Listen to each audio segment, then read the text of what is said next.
Bismillahirrahmanirrahim. Bismillahirrahmanirrahim. Assalamualaikum warahmatullahi wabarakatuh. Alhamdulillahirabbil alamin wassalatu wassalamu ala sayyidil mursalin wa khatamin nabiyyin wa ala alihi wa ashabihi wa man sara ala nahjihi ila yaumiddin. Qala Allah Ta'ala fi kitabihil karim, a'udzu billahi minasyaitonir rajim, ya ayyuhalladzina amanu taqullaha haqqa tuqatih wa la tamutunna illa wa antum muslimun. Amma ba'd. Allahumma anfa'na bima 'allamtana wa 'allimna ma yanfa'una wa zidna ilman nafi'a. Allahumma ij'alil Qur'anal 'azim rabi'a qulubina wa nura sudurina wa jalaa'a ahzanina wa dhahaba humumina wa gumumina wa sa'iqana ila jannatika jannatin na'im bi rahmatika ya arhamar rahimin. Hai ummahat, ibu-ibu yang dimuliakan Allah Subhanahu wa taala. Alhamdulillah, bersyukur dan memuji kita bersama-sama kehadirat Allah Subhanahu wa taala atas limpahan dan karunia nikmatnya kepada kita semuanya, nikmat yang teramat banyak, nikmat yang tak terhingga, terutama nikmat besar yaitu nikmat iman dan nikmat Islam yang mana mungkin tidak pernah kita memintanya, namun Allah Subhanahu wa taala berikan kepada kita cuma-cuma. Maka dengan itu kita bersyukur, mudah-mudahan dengan bersyukur Allah tambahi kenikmatan pada kehidupan kita semuanya. Amin. Salawat ma'assalam semoga senantiasa tercurah limpah kepada suri teladan kita, kepada junjungan kita, kepada Nabi akhir zaman, Nabi yang begitu rindu kepada kita, Nabi yang bulan ini menurut para ahli sejarah adalah bulan kelahiran beliau, gitu ya, Rabiul Awal. Dan tidak ada khilaf di antara para ulama tentang bulan dilahirkannya beliau.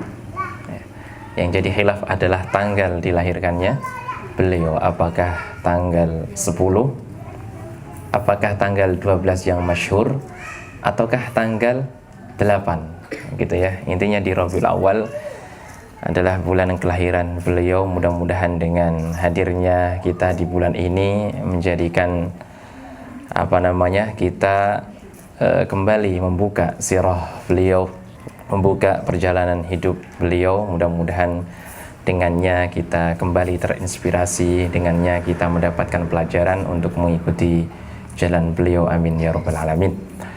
Ibu-ibu yang dimuliakan Allah Subhanahu wa taala, insyaallah kita akan lanjutkan kembali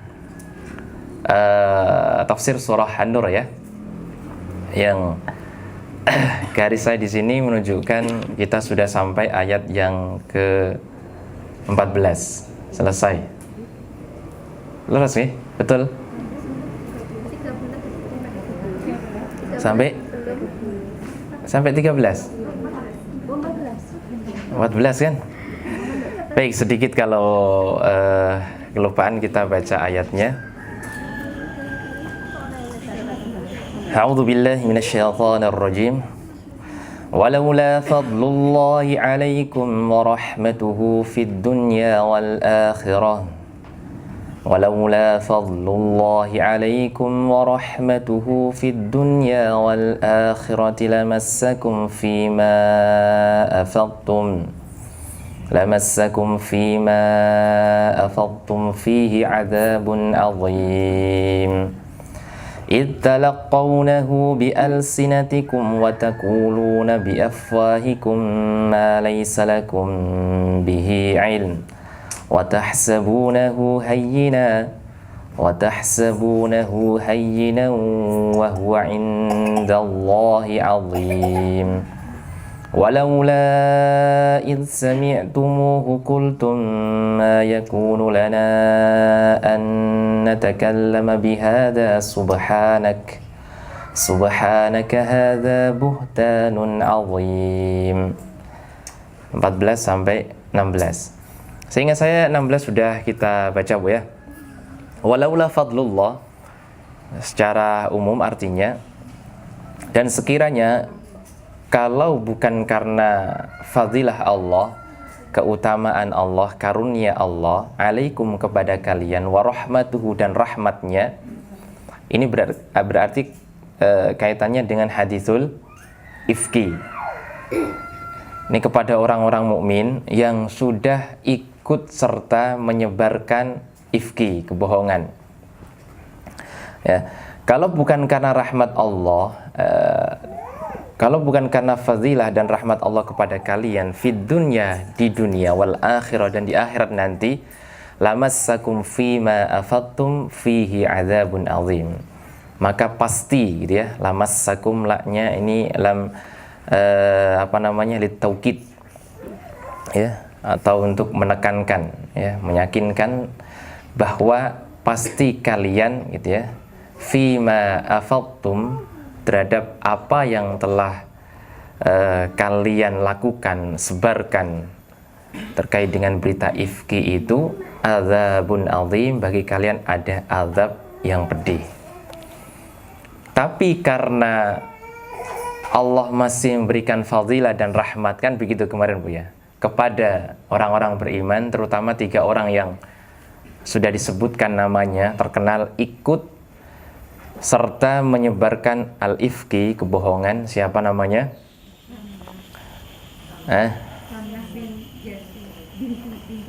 Nah, Hamnah bintu Jahash, kemudian Hasan ibnu Thabit, terus Mistah bin Utsasa. Nah, karena 3 orang ini dan yang lainnya yang tidak disebutkan itu masih diberikan keutamaan dan fadilah oleh Allah Subhanahu wa taala, maka akhirnya mereka tidak mendapatkan azab.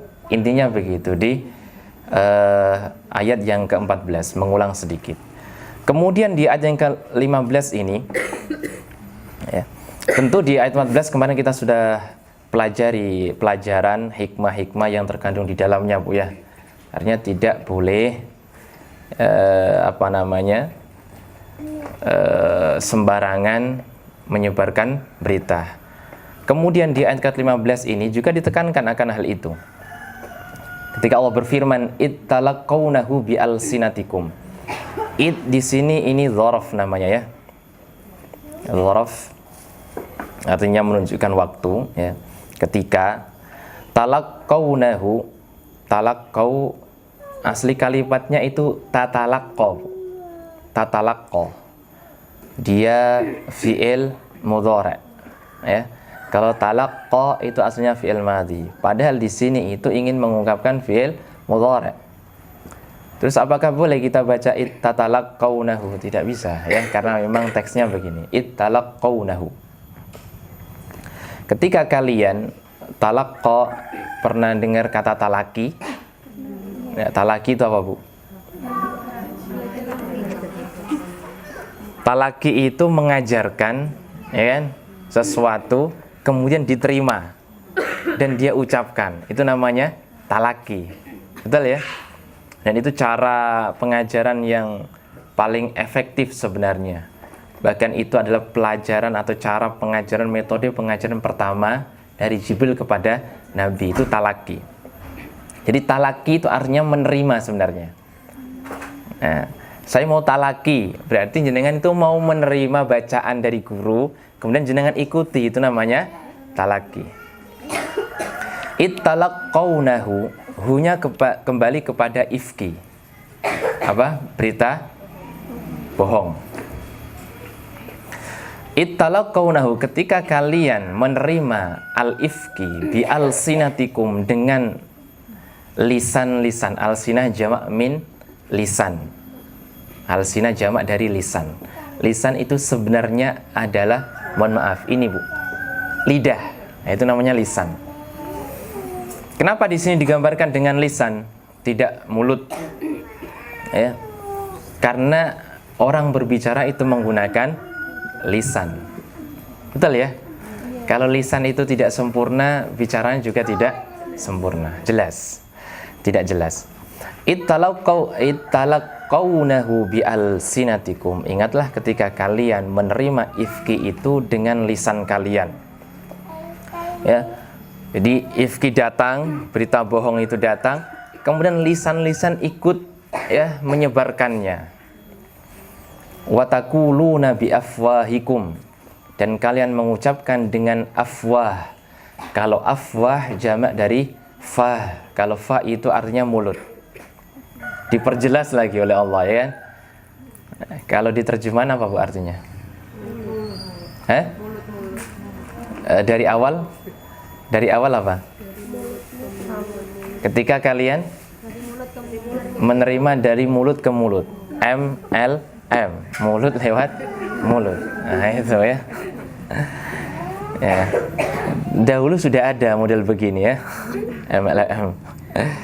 Nah, maka ketika kalian menerima berita itu lewat mulut orang lain, kemudian kalian ucapkan dengan mulut kalian sendiri, ya, ma laisa lakum bihi ilm, apa yang tidak ada pada kalian ilmu tentangnya. Ini kita terjemahkan dulu ya. Wa tahsabunahu, dan kalian menyangka, mengira, hu, ifki tersebut, hayyinan, suatu yang remeh. Wa huwa, padahal hal tersebut indallahi, di sisi Allah, azimun, itu besar. Ayat ini itu bernada celaan kepada orang-orang yang ikut menyebarkan hadis ifki, ya.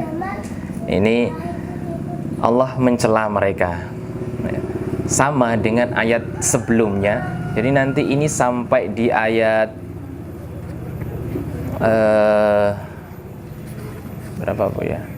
Sampai ayat 20 ini masih berbicara tentang celaan Allah, ya, dan keharusan yang dilakukan atau apa yang harus dilakukan oleh orang beriman terkait dengan berita ifki. Jamaah sekalian yang dimuliakan Allah Subhanahu wa taala, kita lihat ayatnya, ittalaqawnahu bialsinatikum. Ini menarik sekali ketika Allah Subhanahu wa taala mensandarkan kata talaki, ya, ini disandarkan kepada lisan. Padahal orang kalau talaki yang digunakan pertama kali apa Bu? Menerima itu menggunakan apa? Telinga. Ma'annal kalam yatalaqqa bil udhun. Iya, biasanya pembicaraan atau kalimat kata itu kan didengarkannya dengan udhun, dengan telinga. Namun ternyata Allah di sini menggunakan lisan. Jadi disandarkan kepada lisan. Ketika kalian menerima ucapan ifki dengan lisan. Oh, menerima kok dengan lisan, ya. Di sini kata pensyarah kitab Aunur Rahman, beliau mengatakan isyaratan wallahu ta'ala, seakan-akan ada isyarat ila mubadaratihim ila naqlihi wat takallum fihi bi alsinatihim ka'annahum takallamu qabla an yastakirra fil adzan. Intinya begini, seakan-akan orang yang ikut menyebarkan ifki itu, mereka mendengarnya belum sampai di telinga, belum dicerna dulu, langsung diucapkan begitu saja. Ini memang waktu itu begitu. Jadi kita bisa melihat suasana waktu itu, ya.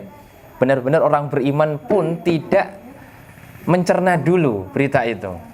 Ini pernah terjadi di zaman sahabat. Maka amat mungkin juga terjadi pada diri kita semuanya yang bukan sahabat. Bukan di zaman wahyu pula.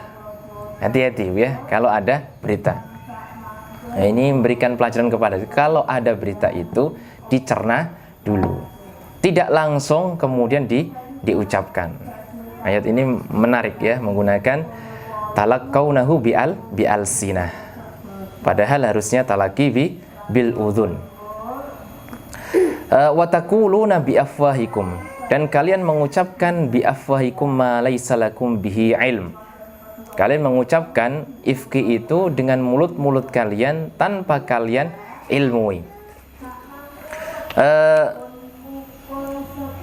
Pensyarah di sini mengatakan bahwa yang dimaksud dengan wataquluna bi afwahikum, perkataan dengan fah, mulut langsung di sini, itulah mustanid lahu wala haqiqah, mujarrad qaul bil afwah. Perkataan yang tidak berdasar, tidak hakikat, tidak nyata, tidak benar, hanya sekedar mengucapkan di mulut. Omdo, nah gitu. Kalau mungkin orang ngomong dusta gitu ya, ngomong doang. Tapi karena tanpa kenyataan tadi, dia mengucapkannya hanya lewat mulut. Itu yang dimaksud dengan watakuluna biafwahikum. Kemudian ma laisa lakum bihi ilmin, di sini taukidun, menekankan bahwa memang yang mereka ucapkan itu tanpa dasar ilmu. Sehingga Ibnu Taimiyah di sini menyampaikan terkait dengan ayat ini, beliau mengatakan begini, fahadha bayanu li sababil azab. Kembali ke ayat 14. Kalau orang beriman itu tidak mengindahkan ya pertaubatannya ya. Kan tadi kan lamas sakum kan gitu kan, ayat 14 Bu ya. Kalian pasti akan terkena azab. Sebenarnya ini yang menyebabkan orang mukmin pun kena azab ya. Satu, apa? Talaqil batil bil alsinah. Ya. Menyebarkan berita dengan mulut, berita itu adalah berita yang batil. Satu. Kemudian wal qaul ma laisa lakum bihi ilm, ini menunjukkan bahwa yang kedua, berita itu, perihal itu tanpa ilmu. Ini dua hal yang menyebabkan orang akhirnya bisa diadab gara-gara menyebarkan berita. Satu, dia menyebarkan berita yang batil. Dua, menyebarkan berita tanpa ilmu. Ini hal yang sangat harus dihindari, Bu. Satu, batil. Yang kedua, tanpa ilmu.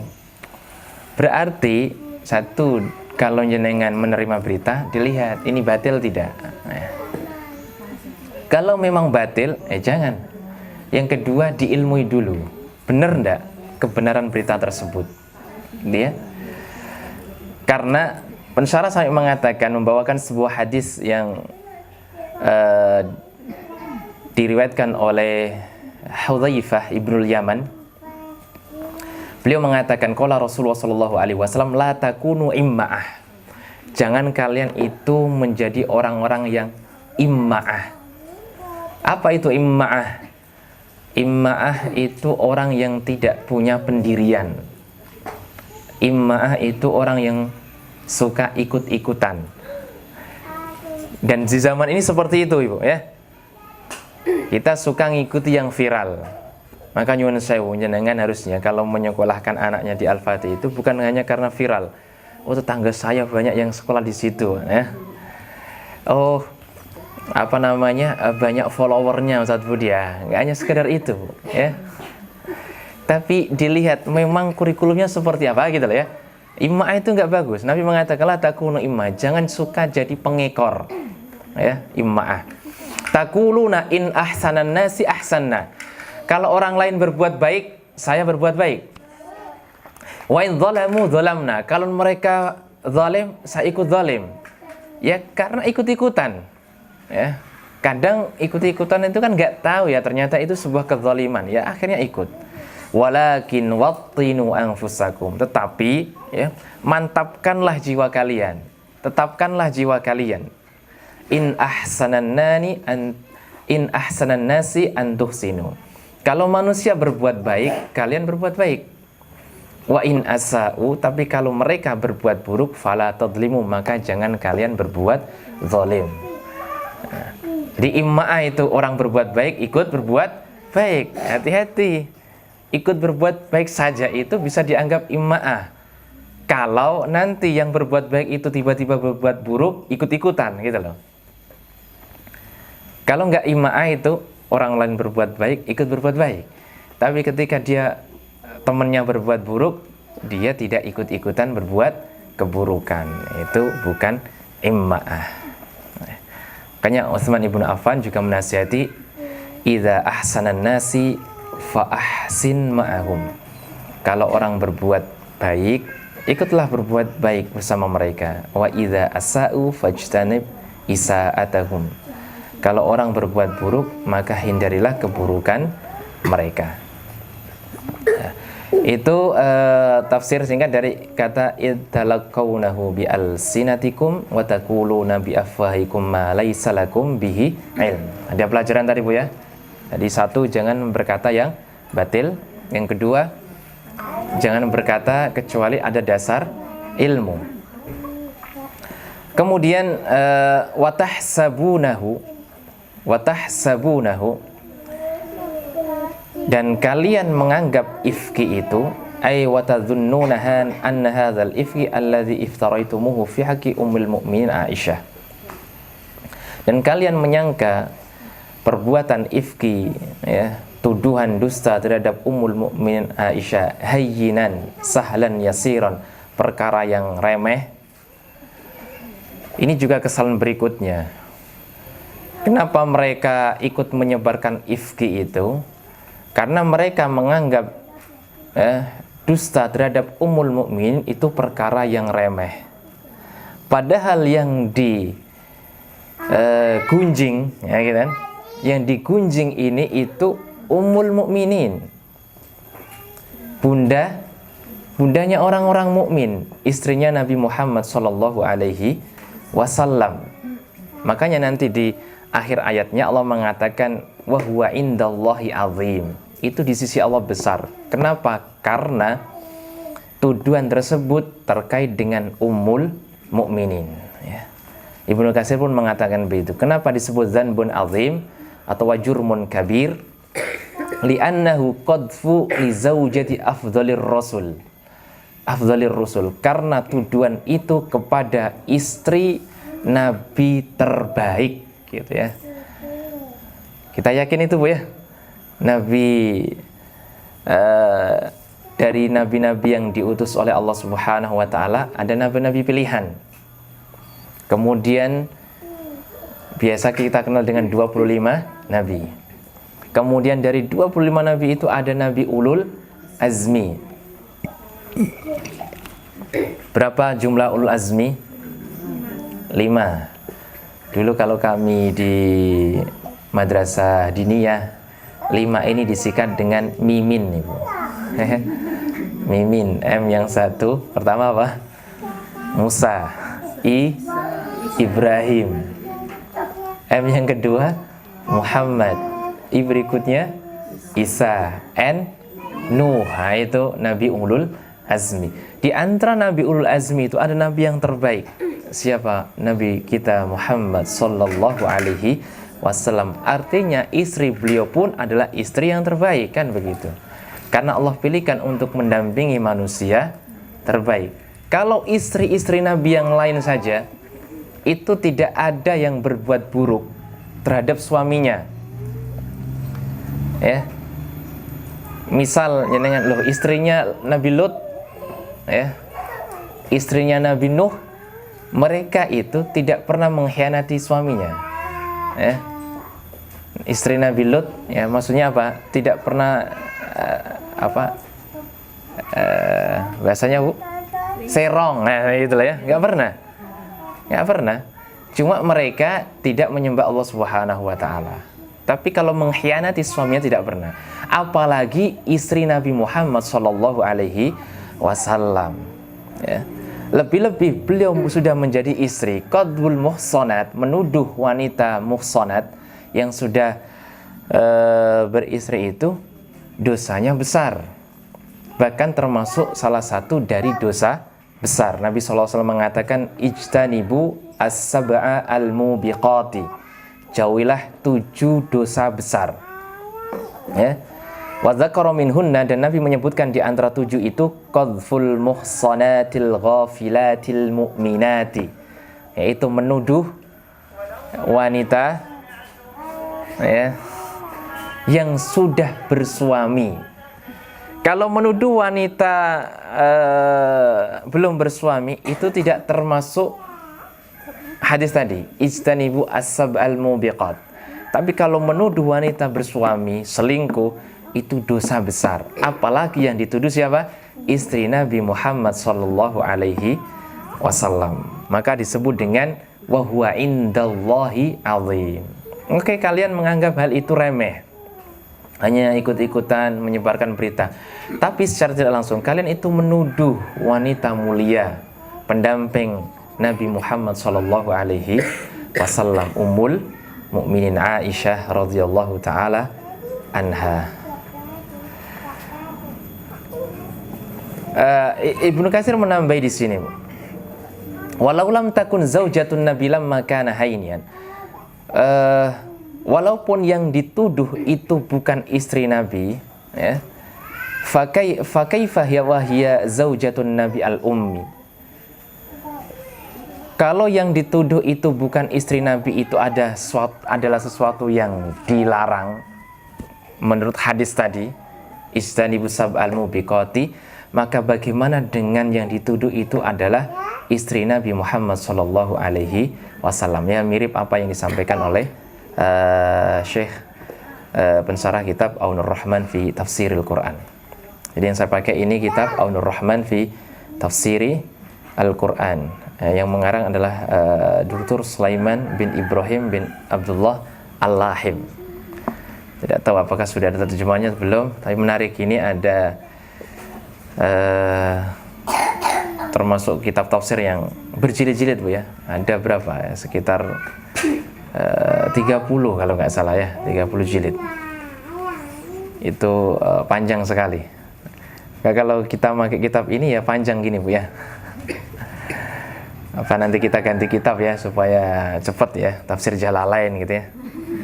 Ya, Imam Jalaluddin As-Suyuti dan Imam Jalaluddin Al-Mahalli, guru dan murid ya, nulis satu kitab tafsir.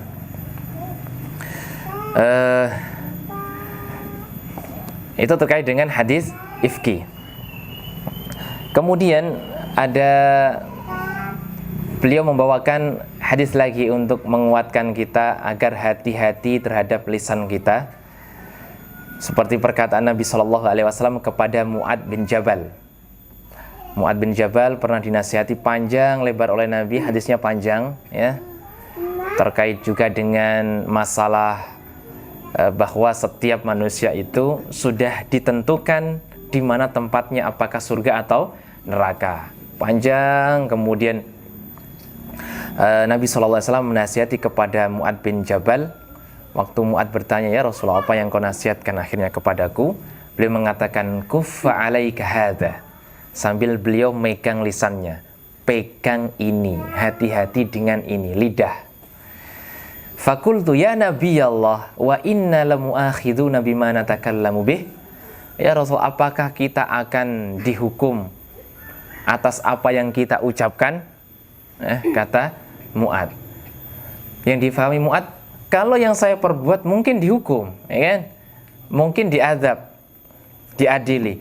Tapi yang kita ucapkan ya Rasulullah, Mu'ad waktu itu masih belum paham ya. Faqala Rasulullah sallallahu alaihi wasallam, ya, sakilatka ummuk ya Mu'ad. Sakilatka ummuk itu apa ya? Sakilatka itu kan maknanya apa ya? Apakah kamu mau bahwa ibumu jadi orang yang tidak punya anak, gitu loh? Apa ya? Intinya celaan apa ya? Celaka kamu, gitu loh ya. Jadi sakilatka ummuk itu kamu berharap ibumu nggak punya anak, maksudnya kamu ingin mati, ibumu nggak punya anak, gitu loh. Ini maksudnya Nabi itu mencela Mu'ad ya. Kadang begitu juga Nabi ya, tapi masih baik ini perkataan begitu ya. Sakilatka ummuk ya Mu'ad. Wa hal yukabbun nasu finnar ala wujuhihim aw ala manakhirihim illa hasaidu alsinatihim. Bukankah manusia itu yakubu di telungsepke, apa itu bahasanya? Ditenggelamkan, maaf ya. Kabba yakubu itu di apa namanya? Diblesekke gitu ya. Apa bahasa Indonesianya, Bu ya? Bukankah manusia itu intinya didorong ya ke dalam neraka ya, dijerumuskan ya, wah gitu loh. Kadang mohon maaf, Bu ya, milih bahasa Indonesia loh. Bukankah manusia itu dijerumuskan ya wajah mereka ke neraka disebabkan atas apa yang dipanen oleh lisan-lisan mereka. Nabi mengatakan hasaid, itu panen artinya. Maksudnya apa? Besok di yaumil kiamah itu amal-amal lisan dia itu akan ditimbang semuanya, dipanen di situ, dan ternyata nanti akan banyak manusia yang terjerumus ke dalam api neraka gara-gara lisan. Lisan itu masya Allah ya, dia tidak bertulang. Tapi kalau memukul itu menyakitkan ya. Bahkan kalau menusuk itu lebih tajam daripada pedang. Dia nggak tajam loh, dia nggak kuat, tapi masya Allah mukul sakit, ya kan? Kalau nusuk dia dalam. Nah itu lisan. Itu lisan. Makanya Nabi SAW ketika ditanya oleh Uqbah bin Amir, "Qultu ya Rasulullah, man najah?" Apa itu keselamatan ya Rasulullah? Apa kunci selamat ya Rasulullah? Nabi mengatakan, "Amsik alaika lisanak." Ya, jaga lisanmu. Itu kunci keselamatan, Bu. Jadi kalau kita ingin selamat di dunia, mudah, Bu. Jaga lisan kita. Dicekeli, Bu, ya. Ini menggunakan kata amsaka yumsiku itu kan ngekeng, ya. Ngekeng, apa? Benar-benar bahasa Indonesianya ngekeng itu apa? Yes, pokoknya dipegang kuat-kuat itu ya. Pegang kuat-kuat lisanmu. Jangan sembrono, ya. Jangan dia bergerak sesukanya. Wal yasa'ka baituk, dan luaskanlah rumahmu. Itu kunci selamat. Wabki ala khati'atik, dan tangisilah atas kesalahan-kesalahanmu. Itu kunci selamat. Satu, lisannya dipegang, ya. Yang kedua, perluas rumah. Maksudnya apa perluas rumah ini? Ulama berbeda pendapat. Tapi yang menarik itu yang disampaikan oleh kalau nggak salah Imam An-Nawawi rahimahullah, yang dimaksud dengan luas rumah, ya. Nabi mengatakan luaskan rumahmu itu adalah buat nyaman rumah kita. Maksudnya buat nyaman rumah kita itu apa? Jangan jadikan rumah itu menjadi rumah yang sumpek. Berarti apa, Bu? Mungkin juga maknanya secara hakiki, jangan buat rumah yang kecil, mungkin gitu ya. Atau terlalu banyak sekatnya, ya. Itu kan sumpek ya. Tapi tentu tidak mungkin itu ya. Masa kunci keselamatan kok luas rumah, kan nggak mungkin ya. Maka Allah mengatakan yang dimaksud adalah buat nyaman rumah itu dengan melakukan ibadah kepada Allah Subhanahu wa taala dan memperbaiki anggota keluarganya. Itu nyaman rumahnya. Bener gak? Itu yang kita rasakan kan, Bu ya. Kalau lihat pasangan nyenengke juga nyaman. Lihat anak-anak manut juga nyaman. Nah, itu namanya wal yasa'ka baituk. Yang ketiga, wabki ala khati'atik, tangisilah kesalahanmu. Masya Allah, itu Bu, sudah tiga itu kunci keselamatan insya Allah. Yang pertama Nabi sebutkan lisan, karena ini memang yang sangat berbahaya adalah lisan. Sehingga Nabi Muhammad SAW itu menjamin untuk kita surga bagi orang yang bisa menjamin lisannya. Bagi orang yang bisa menjamin lisan akan dijamin surga. Nabi SAW mengatakan, man yadmanu li ma baina lahyaihi au baina rijlaihi admanu lahul jannah. Barang siapa yang bisa menjamin untukku akan apa yang ada di antara rahangnya dan di antara kedua kakinya, maksudnya lisannya dan kemaluannya, saya akan menjaminnya surga. Mudah ya, lisan. Lagi-lagi lisan. Dan memang tepat sekali, memang surah An-Nur ini untuk para wanita yang kebanyakan lisan. Oh nggih, ya, yang saya nggih. Ya, memang lisan. Betul, Bu ya? Iya, jenengan ngaku nggak ngaku memang begitu masalahnya. Iya. Ya wajar Ustaz, karena kita itu kan didominasi perasaan ya, sehingga banyak lisannya. Ya maka dari itu kita diingatkan lagi Bu lewat ayat hari ini ya, supaya menjaga lisan.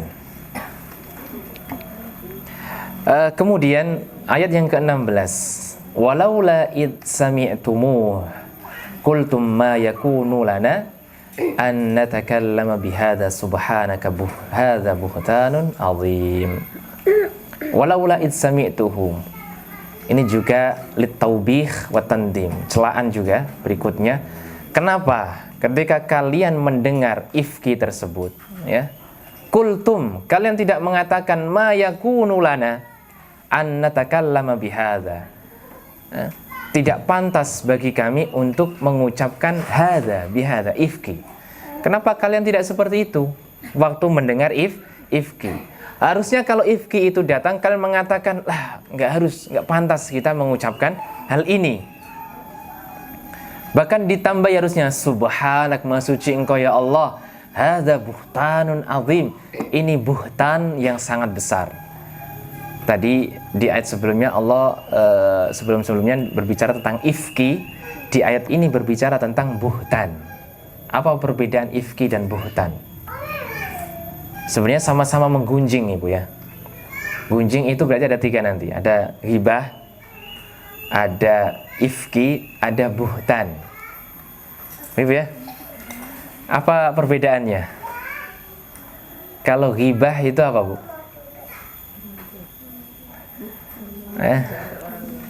Apa? Ngerumpi. Ayo apa Bu? Ghibah itu ngerasani. Ya, ngerasani. Itu paling bagus, ngerasani ya.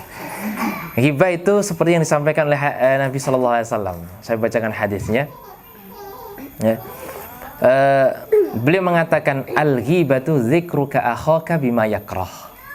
Ghibah itu membicarakan saudara atas apa yang dia tidak sukai. Itu namanya ghibah. Qila, maka dikatakan, ara'aita in kana fihi ma aqul. Bagaimana ya Rasulullah kalau apa yang saya ucapkan itu memang ada, memang benar kenyataannya.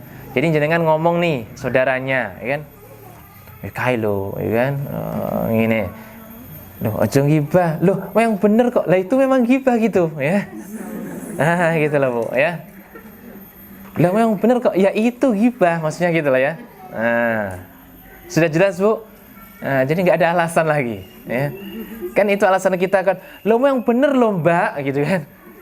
Fasih banget kan, Mbak, bener gitu kan. Loh itu ghibah, Mbak, gitu loh, ya. Lah memang benar kok, loh itu ghibah namanya ya. Kalau kita mengucapkan sesuatu yang benar tapi itu menyakiti, membuat sakit hati saudara kita yang mendengarnya, itu namanya ghibah. In kana fihi ma taqulu faqad igtabtahu. Kalau memang benar apa yang kau ucapkan, itu namanya ghibah. Ya. Wa illam yakun fihi ma taqulu faqad bahattahu. Kalau tidak benar itu namanya buhat. Itu. Sudah bisa difahami Bu? Buhtan apa? Berarti buhtan itu mengucapkan sesuatu yang tidak benar. Kalau ghibah mengucapkan sesuatu yang benar yang membuat orang lain marah, dan orang lain yang kita bicarakan tidak berada di hadapan kita, itu namanya ghibah. Makanya Allah mengibaratkan ghibah itu seperti makan bangkai. Ya bangkai, wong dia sudah tidak bisa berbuat apa-apa, dia tidak bisa melakukan pembelaan, itu namanya ghibah. Tapi kalau ngomong di depannya itu apa namanya?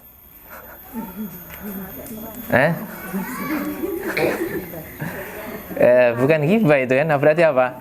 Nuduh langsung kan gitu ya. Kalau gunjing ya, beda ya. Jadi gunjing itu orangnya nggak ada, ya nggak bisa membela diri. Ya. Makanya Allah mengatakan seperti orang yang makan bangkai saudaranya. Bangkai dia tidak bisa melakukan pembelaan. Tapi kalau ini ada perbedaan buhtan sama ifki. Dia memiliki persamaan, satu sama-sama beritanya itu tidak benar. Tapi kalau ifki itu lebih menyebarkan berita bohong, Bu. gitu ya. Kalau buhtan itu berbicara bohong begitu saja, tapi kalau ifki ada perluasan, ikut menyebarkan. Makanya disebut dengan hadisul ifki, karena mereka benar-benar menyebarkan berita itu. Harusnya orang yang menerima satu persatu itu mengatakan hadza buhtan, bukan hadza ifkun. Kan gitu kan? Bukan. Karena langsung diterima satu, dia harus mengatakan hadza buhtanun azim, gitu ya. Subhanaka hadza buhtanun azim. Itu harusnya pelajaran berikutnya tadi ya. Harusnya kalau mendengar berita, satu memang tidak langsung ikut mengucapkan. Kemudian pahami dulu, ilmu dulu. Yang ketiga, di ayat ini berarti apa, Bu? Justru malah memuji Allah Subhanahu wa taala, ya. Jangan ikut serta menyebarkan berita ini. Justru ikut membela. Hadza buhtanun azim. Ini tidak benar, ya. Tidak benar. Wallahu taala a'lam. Mungkin itu yang bisa kita baca di kesempatan kali ini. Ada beberapa menit lagi. Barangkali ada yang mau disampaikan, Bu? Mohon maaf, tadi mau menanyakan yang hibah tadi kan ada banyak ya Ustaz. Misalkan kalau kayak kerja di sosial di media massa gitu, kayak reporter gitu, berarti kan kerjanya dia bagian dari TV, buhtan sama hibah gitu, gimana ya Ustaz? Biar nggak dosa tapi gimana? Pas nulis berita dikasih tahu wallahu a'lam gitu. Ya, pekerjaannya kan dia sumber dosa Ustaz. Bagaimana Ustaz? Terus tadi itu Ustaz yang hadis istanibu sabat mubikot itu Ustaz, 7 dosa lainnya itu apa aja Ustaz? Oh iya. Sama misalkan kan tadi kan katanya menuduh istri yang sudah bersuami selingkuh itu kan dosa. Kalau menuduh suami selingkuh gimana Ustaz? Bisa nggak? Iya, misalkan Ustaz. Ustaz. Assalamualaikum warahmatullahi wabarakatuh. Waalaikumsalam warahmatullahi wabarakatuh. Yang pertama, dengan reporter, Bu. Betul kan? Ya. Nanti kalau pas jadi reporter aja ngubungi saya, Bu ya.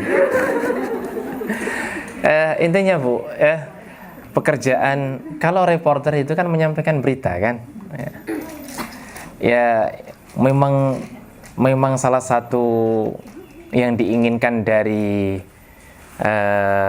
media itu harus membuat berita itu viral, Bu ya. Kalau berita itu jujur-jujur ya nggak laku berita itu. Nah, ini kesalahan tersendiri masalahnya, ya. Betul kan, Bu? Ya itu TV itu kalau sudah berbicara, misal kemarin bicara Sambo yang bicara terus gitu. Nanti kalau dikasih uang jebret itu dia akan berdiam. Memang salah satu yang diharapkan adalah itu. Ada yang ngasih uang kemudian berita itu berhenti kan begitu kan? Itu di dunia TV begitu loh ya. Ya saya dikasih tahu orang TV kan begitu. Ya. Makanya jangan suka dengarkan kalau berita masih mending lah Bu ya. Yang tidak bagus itu mendengarkan gosip. Kiss. Terus apa? Ya kan? Ini gosip. Banyak sekali ya, setiap channel TV ada itu. Terus apa lagi, Bu? Ini berarti kulino ini kan? Iya, jangan Bu ya. Itu seperti kita ikut gibah. Nanti bicara tentang Rizky Bilar gitu kan. Gitu, Masya Allah. Loh, kita buka YouTube itu tiba-tiba ada, Bu. Saya nggak pernah ikut gitu kan, ngikuti ternyata tidak ada. Saya sih nggak lanjutkan, Bu, yang ngapain juga kan gitu. Lesti Kejora, aku malah lanjut ya. Ya intinya gitulah, Bu ya. Itu kalau bisa dihindari, Bu. Ya, dihindari, jangan suka dengarkan gosip. Itu yang pertama, Bu ya. Kalau memang yang disebarkan itu berita tidak benar, maka dia menggunjing namanya itu. Dia terkena dosa gunjingan itu ya. Dia bisa menggibah, bahkan bisa ifki, ya, bahkan bisa buhtan ya, berbohong. Itu yang pertama. Yang kedua, 7 dosa besar. Ini hadis yang dihafalkan oleh anak-anak kita sebenarnya. Benar ya? Yang sudah konuni ngajarkan ini. ijtanibus sab'al mubiqati. Itu anak-anak sudah hafal. Ya, asyirku billah, yang pertama adalah syirik, Bu. Ya. Kemudian wasihru, yang kedua sihir. Jadi sihir, dukun itu, nah, itu dosa besar itu. Ya, kalau Gus Samsudin tahu dosanya itu, masya Allah ya. Tapi ternyata itu kan beliau bukan sihir ya, hanya penipuan saja ya. Oh nggak tahu ya, nggak usah dilanjutkan. Berikutnya, waqatlun nafsil lati harramallahu illa bilhaq, membunuh jiwa tanpa dibenarkan. Tapi kalau membunuh jiwa dibenarkan boleh. Seperti apa? Kisos. Nah, itu kan membunuh tapi dibenarkan. Ya. Tapi kalau membunuh ya tidak dibenarkan, sesuatu yang diharamkan oleh Allah, ya, itu termasuk dosa besar, membunuh. Dan kalau kita lihat berita, Bu, masya Allah ya. Saya termasuk suka nonton berita, Bu ya. Ibu siapa tadi yang bertanya? Saya suka nonton berita, tapi bukan gosip-gosip tadi. Kalau nonton berita pasti ya memang kita ingin tahu dunia luar kan gitu kan. Kita harus tahu berita-berita yang update hari ini. Tapi ternyata yang kadang menyayangkan itu hampir di setiap berita itu pasti ada pembunuhan. Iya, Bu ya. Setiap hari. La ilaha illallah. Padahal itu dosa besar, ya. Dosa yang sangat besar. Kemudian wa aklur riba, makan riba, ya. Makan harta riba itu dosa besar. Riba itu apa? Ya. Riba itu dikata yarbu, subur, tumbuh gitu ya. Itu namanya riba. Dan riba itu dibagi beberapa ya. Ada riba buyu, ada riba dagang, ada riba jual beli, kemudian ada riba fadl tambahan, ada riba nasi'ah, riba mengakhirkan, itu juga riba ya. Nanti silakan dipelajari tentang riba. Kenapa disebut dosa besar? Karena dosa riba itu seperti menzinai ibu kandung sendiri ya. Besar sekali ya. Bahkan Allah sampai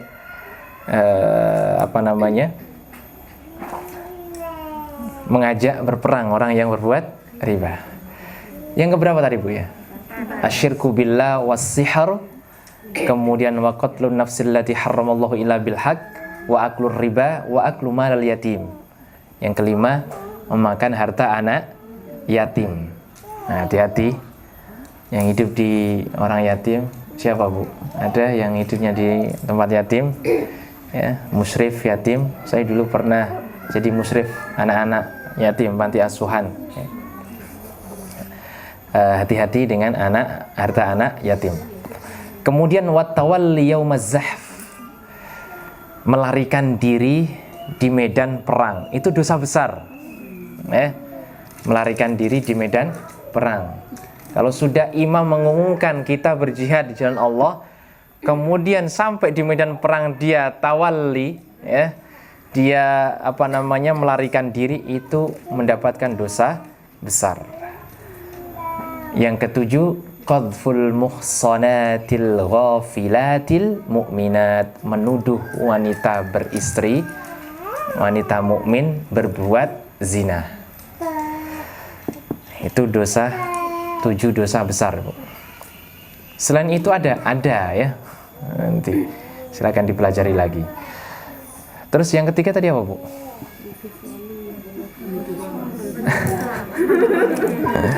Menuduh suami berbuat zina. Memang tidak ada, Bu. Kenapa? Jangan tahu alasannya nggak? Iya, karena laki-laki itu boleh nikah lebih dari satu, Bu. Gitu, Bu. Ya, jenengan setuju atau tidak setuju, itu syariat. Allah membolehkan akan hal itu.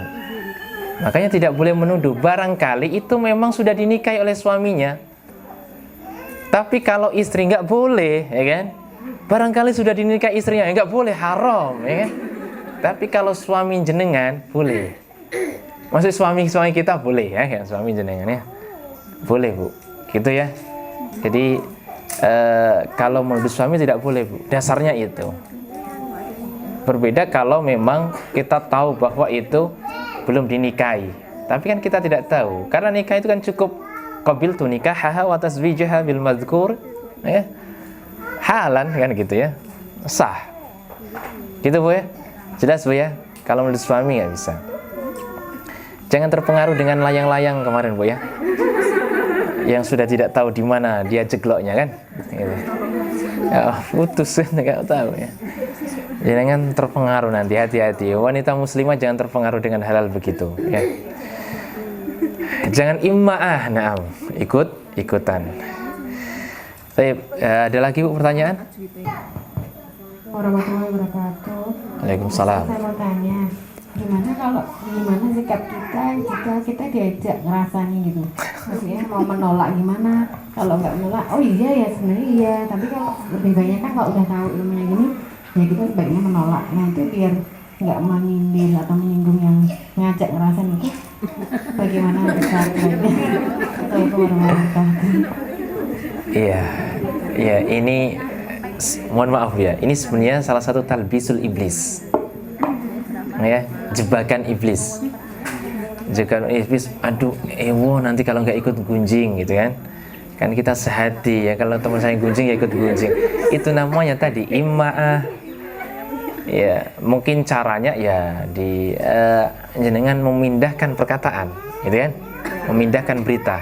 Itu sebenarnya cara yang paling soft gitu ya. Tapi cara yang berikutnya ya dikasih tahu aja, Mbak, itu nginjing loh, itu gunjing loh, ini gibah. Kita seperti makan bangkai saudara kita loh. Ibaratnya kita bunuh dia, kemudian kita makan bangkainya. Mau seperti itu kan nggak mau.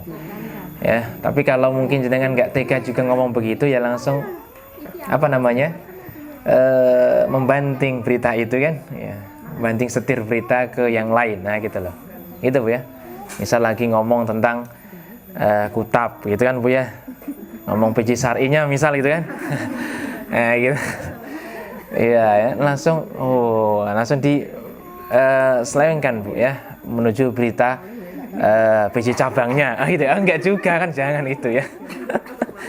Nah gitu Bu ya.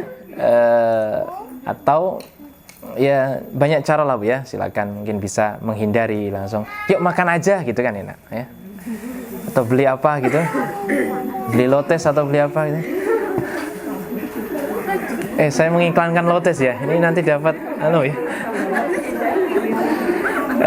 Khair, itu Bu. Dapat royalti. Ada lagi Bu? Cukup ya insyaallah. Sampai ayat 16 insyaallah kita akan, mudah-mudahan 17, 18, 19, 20 bisa kita selesaikan di pertemuan berikutnya. Karena setelah itu ada tentu ayat-ayat yang lain yang keluar dari tema ifki gitu ya. Itu mudah-mudahan bermanfaat. Kita akhiri, subhanakallahumma bihamdika asyhadu an la ilaha illa anta astaghfiruka wa atubu ilaik. Wa lafa minkum. Wassalamualaikum warahmatullahi wabarakatuh.